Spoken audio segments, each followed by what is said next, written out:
Olá, eu sou o professor Rui Badaró. Estamos no terceiro Summit ESG do escritório Badaró e De Luca.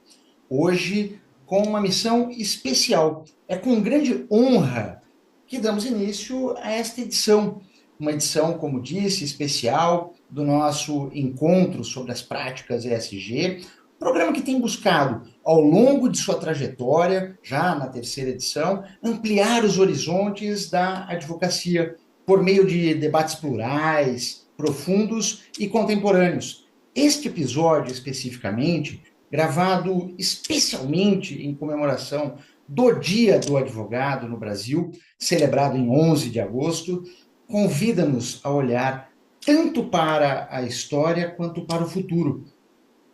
Não menos importante, foi exatamente no dia 11 de agosto de 1827 que o imperador Dom Pedro I, ciente da necessidade de consolidar a institucionalidade jurídica da jovem nação, fundou os dois primeiros cursos de direito no país, um em São Paulo e outro em Olinda. Nascia ali, no Brasil, a advocacia como corpo profissional, mas também como função pública essencial à administração da justiça. Hoje, quase 2 séculos depois, a pergunta que se impõe não é mais onde começamos, mas sim qual é o nosso lugar no mundo que se anuncia. E é para refletir essa indagação, ao mesmo tempo concreta e filosófica, que temos a honra de receber João Massano, o atual bastonário da Ordem dos Advogados Portugueses, uma das vozes mais influentes da advocacia lusófona contemporânea.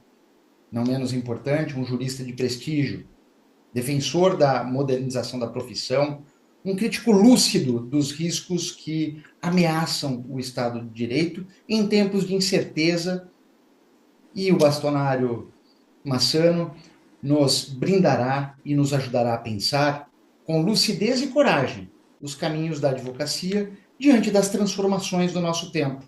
Afinal, vivemos um mundo atravessado por transformações tecnológicas, pressões ambientais, conflitos geopolíticos e ameaças à democracia.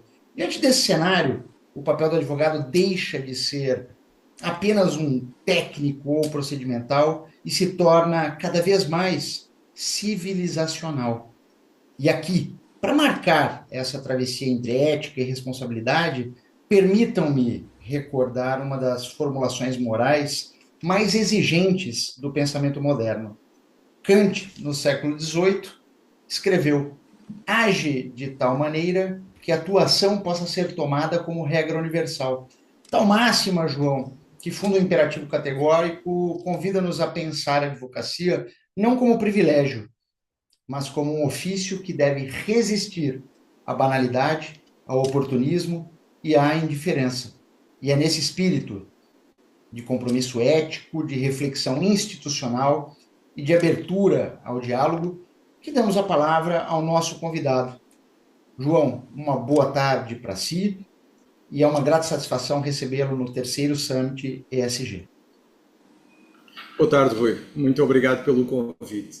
É uma honra estar aqui a falar contigo, meu amigo, aqui sobre os problemas que se avizinham à advocacia e sobre aqueles que já estamos a atravessar. Tudo o que tu disseste, naturalmente eu subscrevo e acho que nós estamos numa fase de definição de que tipo de advogados queremos ser. Em Portugal existe claramente uma tensão entre alguma funcionalização da advocacia e a matriz tradicional, que é a matriz independente, autónoma e liberal da advocacia. Naturalmente, a escolha que tomarmos será aquela que determinará o caminho e o futuro da advocacia. No entanto, acho que todos sabemos e achamos que neste momento a advocacia não é igual ao que era há 10 anos, não é igual ao que era antes da pandemia, por exemplo, em que os meios digitais e de comunicação remota vieram transformar completamente a forma como a advocacia se realiza. Hoje em dia é possível fazer reuniões com pessoas que estão na mesma cidade sem se deslocarem ao escritório uma da outra. É possível realizar reuniões simultaneamente com pessoas no norte, no sul e nas ilhas. antes da pandemia era praticamente impensável que isso acontecesse. Só isso já foi uma grande transformação na advocacia portuguesa e creio que na advocacia brasileira também terá acontecido o mesmo. Porque, de facto, antes da pandemia, poucos advogados conheceriam o Zoom, o Teams e outras plataformas. Hoje em dia é precisamente o contrário.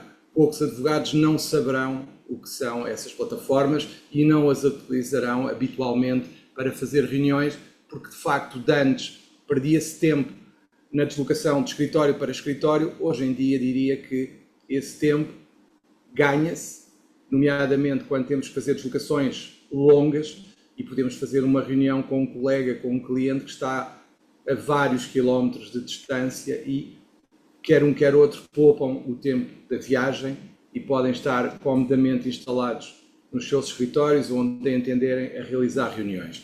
Isso é um ganho de eficiência. Agora, o risco que nós corremos é a falta de presencialidade prejudicar o exercício da advocacia, porque uma das coisas que liga e que permite que os advogados continuem a ter clientes e a forma como eles se relacionam com os advogados tem muito a ver com a ligação pessoal.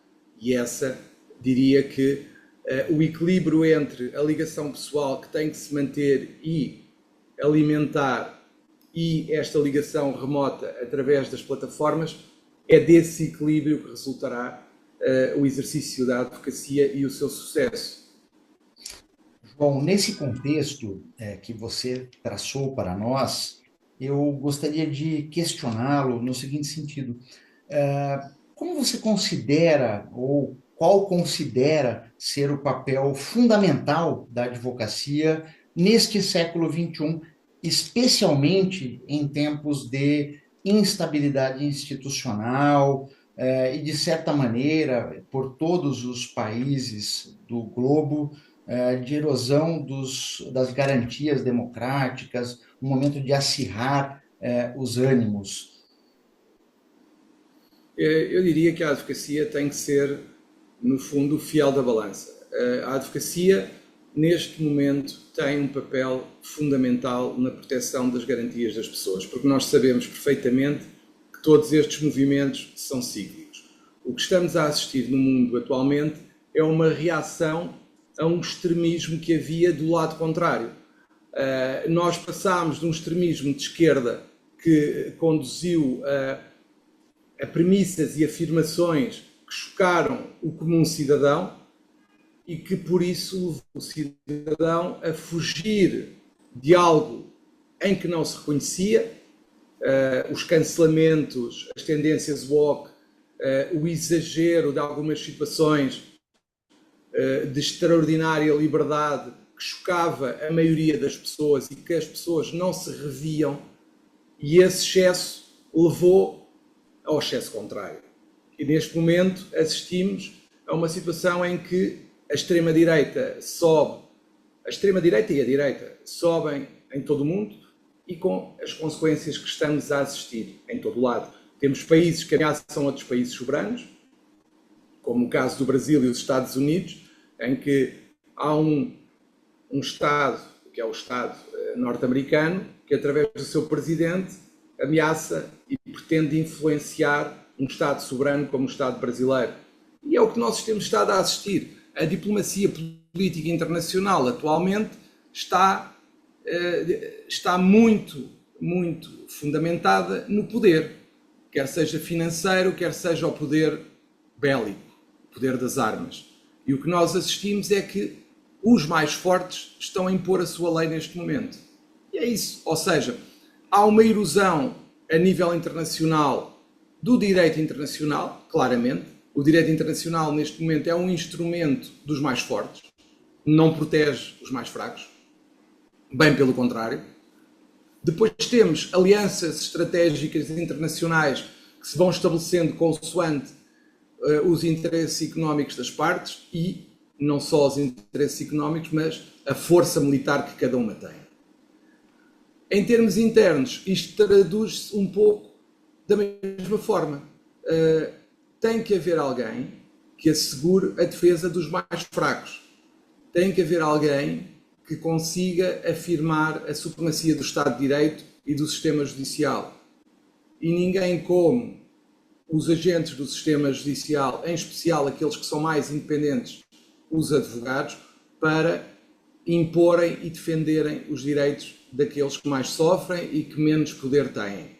Portanto, eu diria que o sucesso da civilização que conhecemos está muito dependente da força do sistema judicial e da capacidade que tem de se impor a quem pretende dobrar o sistema judicial. E é isso que estamos a assistir, e é aí que eu espero que a advocacia, tal como aconteceu no passado, conseguiu impor, a Ordem dos Advogados, por exemplo, conseguiu impor-se através dos seus membros a estados totalitários como aquele que existia antes do 25 de Abril. Eu também espero que a advocacia consiga ter a lucidez e a coragem de ver onde está a razão e a justiça e conseguir afirmar essa razão e justiça contra quem pretende impor a lei do mais fraco, combatendo os fenómenos de justiça privada e de pura afirmação da força física ou económica. Acho que é aí que a advocacia tem que estar. A palavra da vez é lucidez, como bem colocaste, num momento em que parece-me tudo encontra-se um tanto turvo.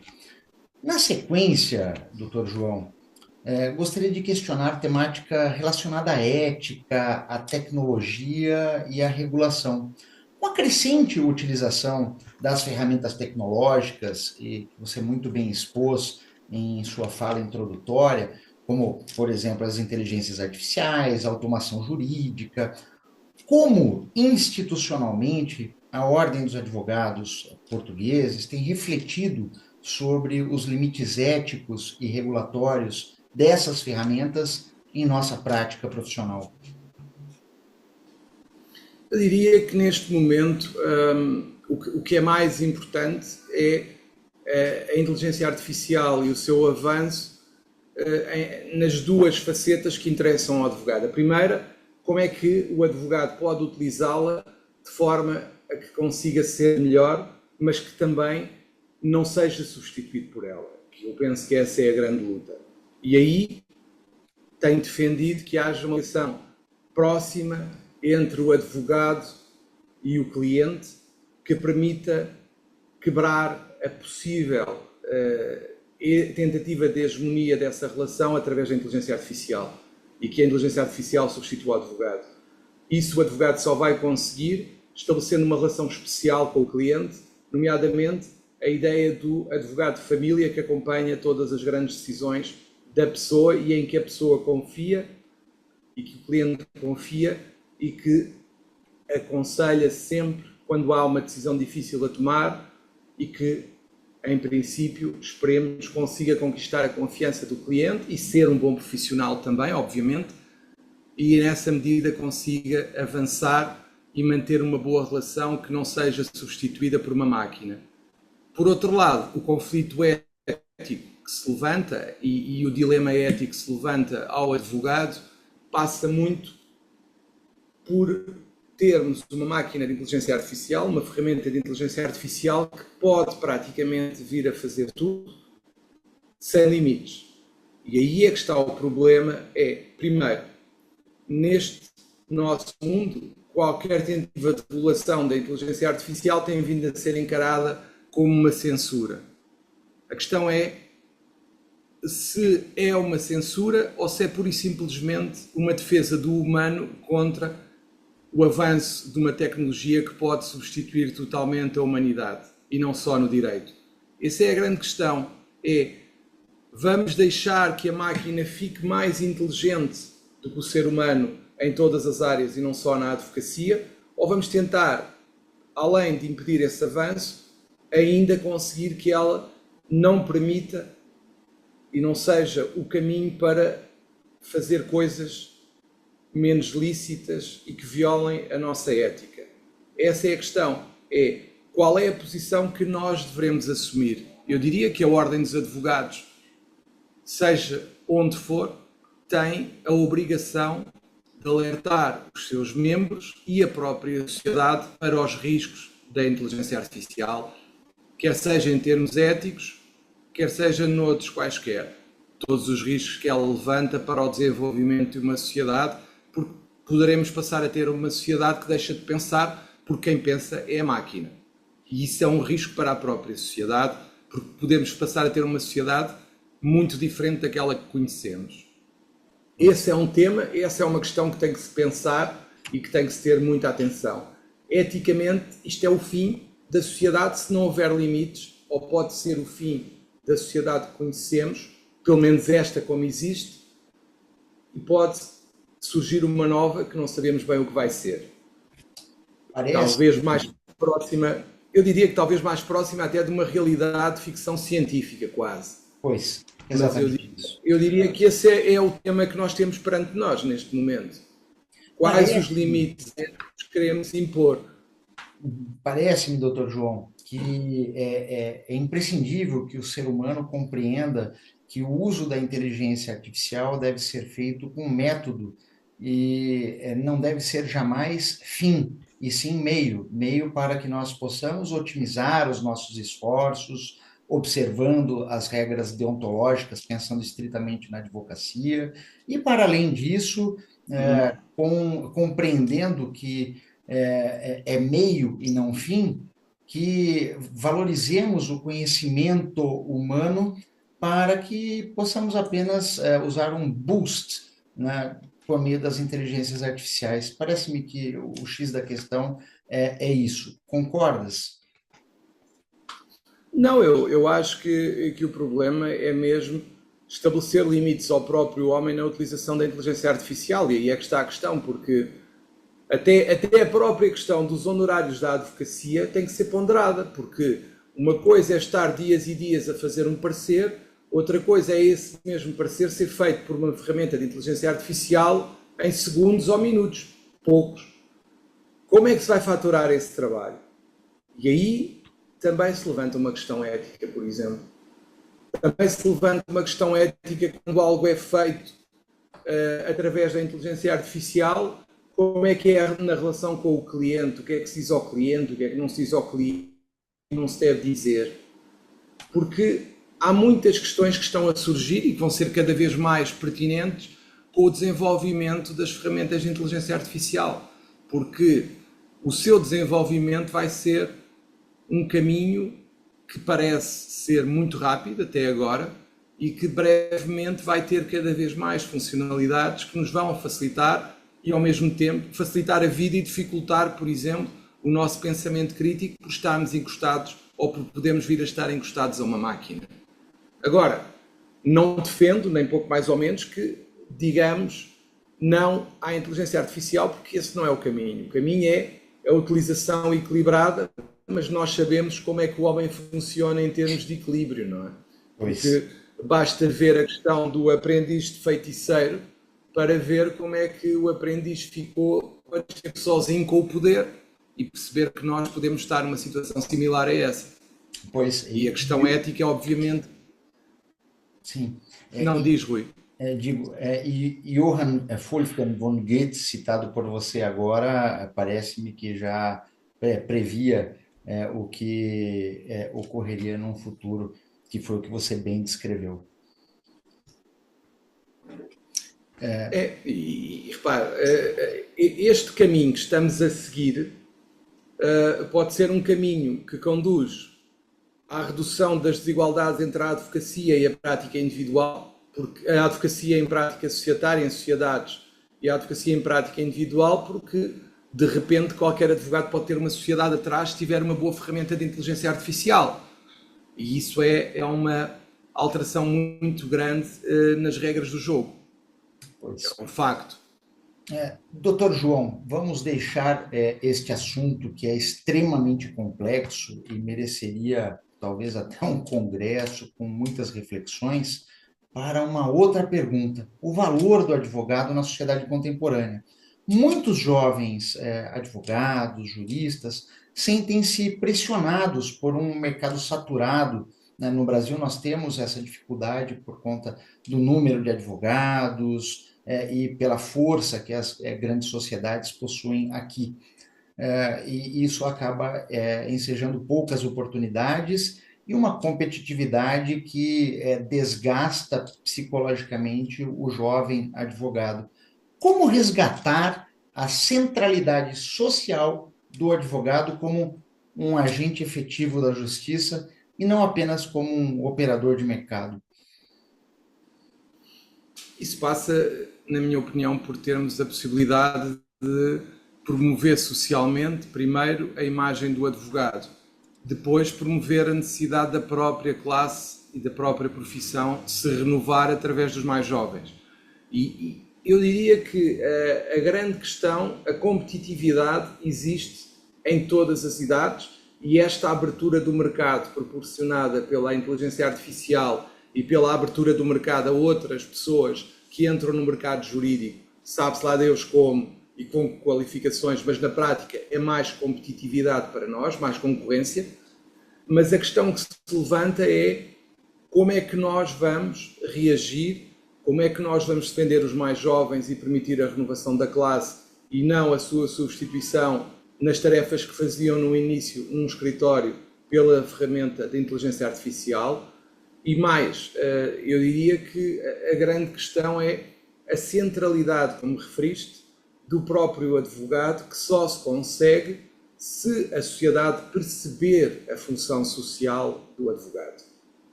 Por exemplo, em Portugal, cada advogado paga das suas cotas cerca de 50 euros por ano para o apoio judiciário e para a gestão do apoio judiciário. Ora, não há nenhuma profissão em Portugal que o faça que não os advogados. Não há nenhuma outra profissão jurídica ou qualquer outra que pague um serviço público para os mais carenciados como nós.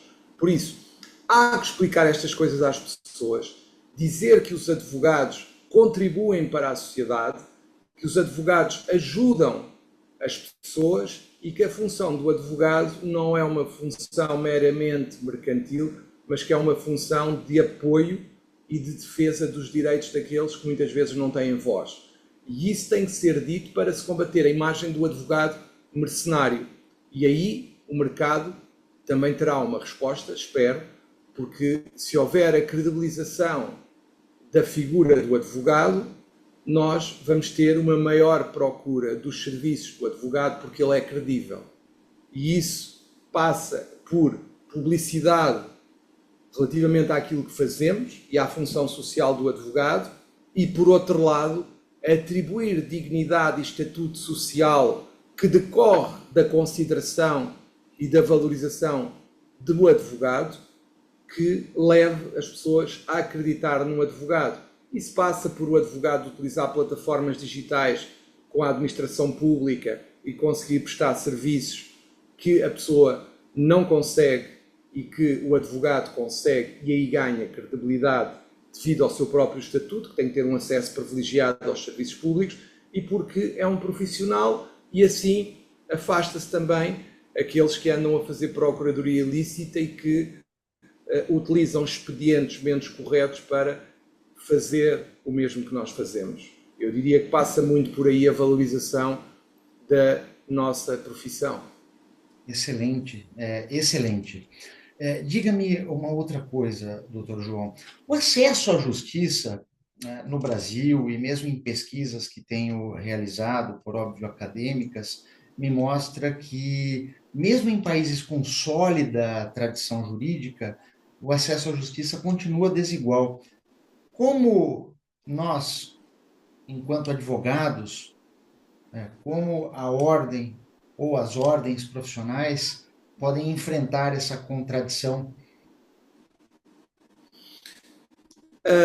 A questão, por exemplo, em Portugal é fácil de responder, porque infelizmente há direitos constitucionais de primeira, como a saúde e a educação, e há um direito constitucional fundamental também, que é a justiça, mas que nunca teve o mesmo peso nem o mesmo investimento por parte do poder político, porque efetivamente as luzes mediáticas incidem mais facilmente na saúde e na educação do que na justiça, e a justiça é sempre olhada como um parente pobre. E isso desvaloriza a própria justiça e acaba por criar uma situação de desigualdade. Porque se houvesse a noção de que a justiça estava ao mesmo nível em Portugal que está a educação e a saúde, eu diria que teria havido um esforço para que a justiça fosse tendencialmente gratuita, como sucede com a educação pública e com a saúde pública, não obstante as crises que atravessam, essa ideia sempre existiu. Na justiça, não. Na justiça sempre houve e sempre foi aceite e sempre o governo aproveitou no fundo, a menor atenção que é dada à justiça para ter custas judiciais muito altas que afastam efetivamente as pessoas da justiça. Porque neste momento, quem tem baixos rendimentos, muito baixos rendimentos, tem direito a apoio judiciário e por isso pode ir à justiça sem ter que pagar as custas e sem essas custas o afastarem, mas eu diria que a classe média está em grandes dificuldades para recorrer a tribunal, porque por um lado as custas são altas, por outro lado tem que pagar, para além das custas, os honorários devidos ao advogado, que pagam 23% de IVA, o que ainda acarece mais o acesso, e depois, ainda por cima, não têm garantias de ganhar a ação. E há muita gente que, efetivamente, por causa dos custos e da falta de segurança quanto ao resultado, acaba por não ir para a justiça mesmo quando tem razão. E isso cria uma desigualdade. Porque a desigualdade cria-se a partir do momento em que a minha decisão de ir à justiça, de recorrer à justiça ou não, é determinada pelo meu dinheiro e não pela consciência que eu tenho de ter razão ou não. E o que deveria determinar o acesso à justiça era a minha literacia jurídica e o facto de eu achar que tenho razão e que tenho aquele direito. Neste momento não é assim. Neste momento é, se eu tenho dinheiro, eu avanço, independentemente de ter ou não ter razão. Se eu não tenho dinheiro, independentemente de ter ou não ter razão, em princípio não vou envolver numa disputa judicial que me custa muito a ganhar diariamente através do salário ou de outro rendimento. Sim. Doutor João, vivemos um momento em que há uma sobrecarga informacional e, por vezes, desinformação jurídica, assim é possível afirmar, inclusive por profissionais de nossa área. Como a Ordem dos Advogados Portugueses tem lidado com essa questão da desinformação? Há algum mecanismo de enfrentamento institucional? A Ordem dos Advogados, na parte que lhe compete, tem vindo a manifestar-se contra a desinformação, contra as fake news, porque deturpam a democracia, fazem com que as pessoas acreditem que determinada realidade é verdadeira quando não é, e por isso não podemos aceitar esse tipo de manipulação da informação. Agora, também sabemos o quão difícil é combater uma informação, ainda que falsa, que é divulgada por milhares e milhares de pessoas nas redes sociais. Isso exigiria aí uma regulação, porque tem que haver punição para quem divulga informações manifestamente falsas com o intuito, por exemplo, de manipular resultados eleitorais, como vai sucedendo em todo lado. Nós temos, em campanhas eleitorais, todos temos conhecimento de situações em que a manipulação da informação é feita de modo escandaloso, mas quem não está por dentro das situações acaba por acreditar no que lhe é transmitido, porque muitas das vezes nós limitamos a replicar posts sem sequer confirmar se aquilo é verdade ou é mentira. Vamos por veicular uma versão da história que muitas vezes não é a real. E é isso que eu acho que a Ordem dos Advogados, e não só, todas as instituições da nossa sociedade, ou percebem que têm que combater esta realidade, ou no fundo nós podemos cada vez mais estar a afastar-nos de uma sociedade democrática para uma sociedade que é controlada por quem controla a disseminação e a divulgação da informação de acordo com os seus interesses e os seus vieses, que é isso que, no fundo, nós vimos assistindo, eleições ganhas com influência da desinformação e das fake news, vão acontecendo, infelizmente, um pouco por todo o lado. Eu diria que o próprio Estado de Direito Democrático corre sérios riscos porque não vivemos numa democracia totalmente livre, mas vivemos numa democracia muito limitada pelos poderes que conseguem veicular informação nas redes sociais, nos mídias ou noutros fóruns que permitam condicionar a opinião das pessoas. Pois. Doutor João, o que significa hoje estar preparado efetivamente para advogar com excelência? Que tipo de formação e atualização profissional considera indispensável em nosso contexto atual, considerando inclusive a tua resposta sobre o assunto anterior? Eu diria que uma das grandes necessidades do advogado hoje em dia é a permanente atualização formativa. O advogado tem que estar permanentemente em atualização, o advogado tem que estar permanentemente em formação sobre as novas áreas que vão surgindo, sobre as alterações legislativas que vão surgindo, para ser cada vez melhor, cada vez mais qualificado, cada vez mais competente. Cada vez mais é fácil chegar às fontes de informação por causa das redes sociais, que por vezes também têm informação muito relevante, por causa da inteligência artificial também pode ser e deve ser mais fácil o acesso, desde que as bases e as fontes sejam controladas. Eu diria que neste momento um bom advogado, ou um advogado de excelência, é aquele que consegue manter-se atualizado naquelas áreas que mais exerce e que consegue ao mesmo tempo deixar de ser advogado e ter outras valências na gestão das relações com os seus clientes. Já não podemos ser só advogados e temos que ter as competências necessárias para nos relacionarmos com os clientes e conseguirmos ter uma excelente ligação, até em matéria de confiança, com os nossos clientes. Eu diria que cada vez mais é preciso o advogado ter conhecimentos da área da psicologia. Pois.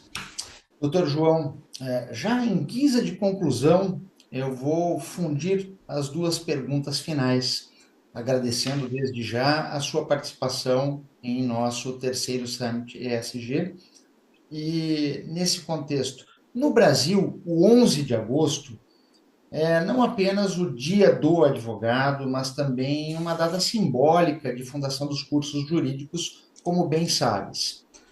Que mensagem o senhor deixaria nesta data aos advogados brasileiros que hoje, 11 de agosto, comemoram o seu dia, especialmente àqueles que ingressam ou recomeçam na profissão?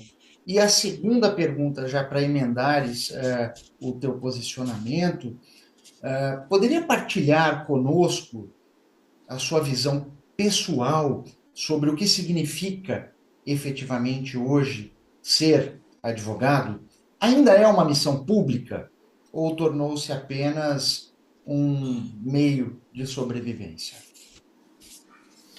Em relação à mensagem para os advogados brasileiros neste dia 11, eu creio que a mensagem que se deve deixar é uma mensagem de resiliência, resistência na luta pela defesa dos nossos clientes e dos seus direitos e, por outro lado, uma forte preocupação ética e que a nossa atuação seja fundada em princípios éticos, porque é essa necessidade de princípios que deve ser o principal condutor das nossas atuações enquanto advogado, porque a ética é fundamental para determinar o nosso caminho, a existência de valores tem que ser o nosso farol na nossa atividade. E, por outro lado, eu diria que é muito importante que os advogados consigam ser o fiel da balança quando os direitos dos mais fracos ou os direitos de qualquer outra pessoa estão a ser atropelados e pisados por sistemas que cada vez mais tentam afastar as pessoas dos tribunais, vulgarizar os seus direitos, fazendo as pessoas quase crer que eles não existem, e o advogado tem que estar lá para defender esses direitos e para dizer às pessoas os direitos que têm. E por isso é fundamental o advogado não ter medo e ter coragem e enfrentar todos aqueles que querem atropelar os direitos de outrem. Essa é a primeira mensagem: muita resiliência e coragem, e sempre um rumo norteado por valores no exercício da profissão, porque é isso que tem que nos distinguir de todas as outras profissões, é a existência de um código deontológico próprio, de valores próprios, que distinguem e têm sempre que distinguir a nossa profissão. Quando deixarmos de ter esses valores na nossa atuação, podem ter a certeza que os advogados deixam de ter um código deontológico próprio e passam a ser mais um trabalhador no universo jurídico, quer no Brasil, quer em Portugal. E é isso que nós não podemos permitir. Relativamente à outra questão que tem a ver com qual a visão que eu tenho da advocacia, eu diria que a visão que eu tenho da advocacia é uma visão romântica ainda, apesar de tudo, porque eu ainda quero acreditar que o que nos vai distinguir e o que nos distingue sempre de todos os outros é a própria forma como encaramos a profissão. Porque nós nunca nos podemos esquecer que, em última análise, nós somos defensores de direitos e somos aqueles que, contra todas as arbitrariedades, vão afirmar os direitos das pessoas. Portanto, eu quase que diria que nós temos que continuar a querer e a acreditar que vamos mudar o mundo, nem que seja só o nosso metro quadrado, e temos que voltar lá atrás e buscar aquela ideia de lutar por um mundo melhor, nem que seja só dentro do nosso metro quadrado. Pelo menos no nosso metro quadrado nós conseguimos fazer a diferença e não continuarmos a dizer que não temos força nem conseguimos mudar nada. Não, a nossa força é mudar o que está ao nosso redor. E se mudarmos o que está ao nosso redor, quantos mais formos, maior será o metro quadrado e mais metros quadrados teremos para fazer a diferença. E eu acho que é aí que tem que estar o advogado do futuro, seja um advogado tradicional, seja um advogado tecnológico, mas acho que essencialmente é esta matriz que não se pode perder, é o acreditar no amanhã melhor e em fazer a diferença na vida do outro. Acho que essa é a nossa principal missão. Dr. João, muitíssimo obrigado por sua participação no terceiro Summit ESG. Foi magnífico estar contigo novamente, sorver do teu conhecimento, da tua visão romântica que partilhamos, bem sabes, e não menos importante, que siga com essa visão romântica, porque a advocacia precisa daqueles que acreditam na justiça. Muitíssimo obrigado. E muito obrigado a todos vocês que aproveitaram, eu deixo as palavras finais do encerramento deste evento com o Dr. João, por toda a fidalguia com que sempre me tratou, bem como aos advogados todos.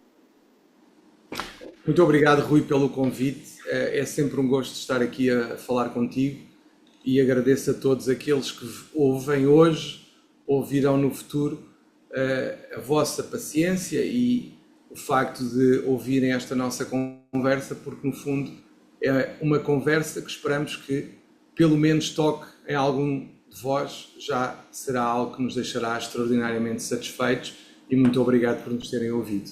Até uma próxima. Até uma próxima.